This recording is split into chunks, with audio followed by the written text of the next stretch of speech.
No one inside the paddock expected Yamaha's boldest decision in decades to rest on the shoulders of a single man. But when the company officially revealed the launch date for its first ever MotoGP V4 engine and placed Toprak Razgatlioglu at the center of the project, a shockwave rippled through the sport. The moment the covers came off the prototype, excitement mixed instantly with uncertainty, because behind the perfectly polished blue fairing was a secret known only within Yamaha's inner circle.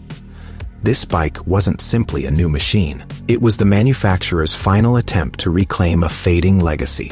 And as Toprak climbed aboard for the very first time, surrounded by executives, engineers, and cameras waiting for a miracle, no one realized what would unfold next or how dramatically it would reshape Yamaha's future. The announcement arrived like an explosion. Yamaha, after years insisting the inline-four philosophy still had life left in it, finally abandoned tradition and entered the V4 era. For decades, the brand defended its unique identity: smooth, high, corner, speed riding, elegant chassis behavior, predictable power, and yet declining performance left them with no choice. Reports suggested pressure from corporate leadership in Japan reached a breaking point after finishing last in the 2020 championship. Something had to change. But choosing Toprak to lead the project surprised the entire paddock. He wasn't just a new signing. He represented a complete rewrite of Yamaha's MotoGP identity. The whispers started instantly. Some insiders claimed Yamaha wanted a rider aggressive enough to push a new engine platform to its limits.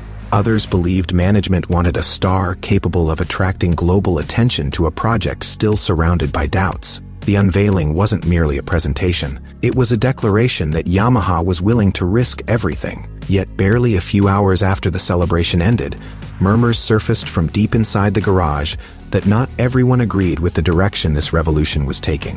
When Toprak rolled out for his inaugural MotoGP laps in Valencia, anticipation filled the air, but his smile quickly turned into a quiet, uneasy expression. The paddock was nothing like SBK. A wall of media, team personnel, and corporate observers followed his every move. According to some who were there, even his warm-up procedures were filmed and scrutinized, and the bike felt nothing like home. The seating position was unfamiliar. The handlebars forced his shoulders into a strange angle. The front tire feedback felt muted. The braking zone, usually his territory of dominance, offered little confidence. Engineers acknowledged privately that the prototype was still in a fragile stage. Only one bike was available, and spare parts were extremely limited. Any fall or mechanical glitch would jeopardize the entire test. Despite the challenges, Toprak maintained composure. Yet internally, the strain began to build. He wasn't just adapting to MotoGP machinery, he was adapting to an entirely new world. And as day one concluded, the engineering team gathered behind closed doors to review data that left them with more questions than answers. What they discovered on day two, however, shifted the narrative entirely. The second day stunned those watching closely. During certain performance tests, Toprak suddenly found a rhythm that revealed glimpses of his SBK brilliance.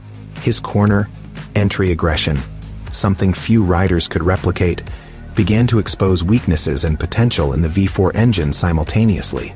But this created a new complication. Yamaha's electronics engineers struggled to sync his braking approach with the prototype's stability controls. His signature late braking overloaded the front-end algorithms, making the data difficult to interpret. Some insiders suggested the bike's current software wasn't designed for someone who relies so heavily on violent deceleration and precise balance. A divide emerged within the garage. Certain engineers believed the bike should evolve around Toprak's strengths. Others argued that modifying the entire philosophy for one rider so early in development was risky. The debate simmered beneath the surface, rarely spoken aloud, but felt by everyone involved. Toprak's bursts of speed offered hope, yet the confusion surrounding how to translate that speed into long-term progress left the garage unsettled. And as praise began circulating around the paddock, an entirely different narrative was forming in the outside world, one that would cast a long shadow over everything Yamaha was trying to build. The comparisons were inevitable, but few expected them to come this soon or hit this hard. Social media quickly erupted with debates labeling Toprak as the next Marc Marquez or dismissing his chances entirely. Fans dissected every frame of test footage, arguing whether his aggressive style could survive the brutality of MotoGP. The pressure intensified after rumors suggested Marquez himself commented privately on Toprak's potential. Nothing was officially confirmed, but speculation circulated that the six-time MotoGP champion saw something familiar in Toprak's edge of traction control. Inside Yamaha, reactions were mixed. Some executives welcomed the attention. Others feared the comparison set unrealistic expectations for a rider still adjusting to a completely new environment and a team fresh off its most difficult season in recent memory. And caught between admiration and skepticism was Toprak, carrying a narrative he never asked for. He continued learning, improving, adapting, but every discussion about him seemed to orbit the same question: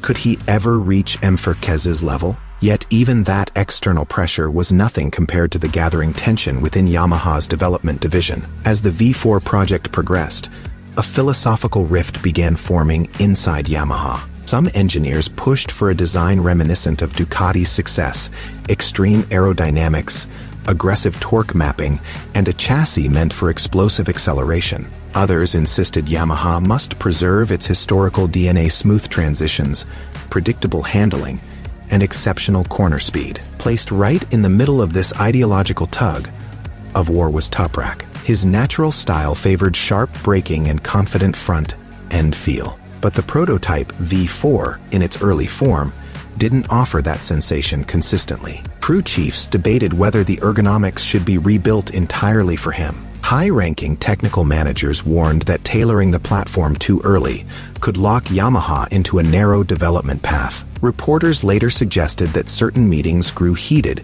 as the team struggled to unify around a single direction. Yamaha had pursued an identity for so long that abandoning it, even for survival, felt like erasing its history.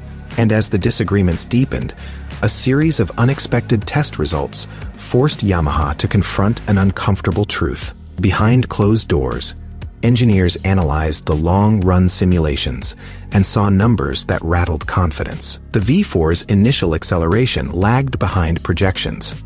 Electronics inconsistencies appeared when exiting corners at high lean. Tire degradation increased dramatically, especially during late run pace assessments. For years, Yamaha prided itself on tire-friendly setups. Yet here, on their most ambitious prototype ever, stability collapsed after several laps. Some mechanics whispered that the chassis stiffness was too high. Others believed the engine inertia required recalibration. Still others suggested software timing imperfections were destabilizing the bike under stress. Toprak, watching his fastest laps, followed by sudden drop-offs in grip, sensed something was off, but couldn't pinpoint the source. The team reassured him that such issues were normal in early testing, but the mood in the garage grew heavier as engineers stayed long into the night searching for solutions. Just as frustration reached its peak, an unexpected development surfaced, one that rekindled hope while adding even more strain to an already overworked team.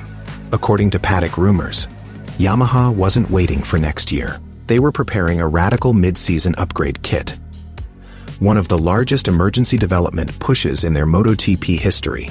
Aero specialists reportedly began designing new wing concepts, more aggressive than anything Yamaha had attempted before. Engine development teams explored revised mapping strategies meant to unleash a sharper initial torque surge. Speculation emerged that Michelin's 2026 tire allocation might favor riders who rely on fierce braking zones, giving Toprak an opportunity Yamaha couldn't ignore. Internal documents, according to insiders, hinted at an accelerated development schedule rarely used by the manufacturer. The idea was bold, risky, potentially disruptive, but it signaled something far more important. Yamaha was willing to reshape its entire philosophy to match its new riders' abilities. Hope flickered across the project, but the optimism stirred another realization, one that Yamaha could no longer outrun. As engineers evaluated Toprak's progress, a sobering conclusion became unavoidable. Adapting from SBK to MotoGP was going to take longer than fans or critics expected. The differences in electronics, tire behavior, weight distribution, and aero management were enormous. Even riders with Moto2 backgrounds needed months or years to fully integrate. Toprak came from a world where mechanical grip ruled over aerodynamic precision. Yamaha analysts privately predicted that 2026 might not yield the podiums people dreamed about. The real transformation, if successful, would likely arrive in 2027, once both rider and machine grew together. Yet, instead of fearing the timeline, Toprak embraced it. Those within the team said he showed remarkable patience, balancing ambition with realism. Yamaha leadership began early conversations about securing him long-term, sensing that the entire future of the V4 project rested on his shoulders. And at this moment of alignment between rider and manufacturer, the biggest twist of all emerged. Behind the scenes, Yamaha made a decision unprecedented in its modern MotoGP era.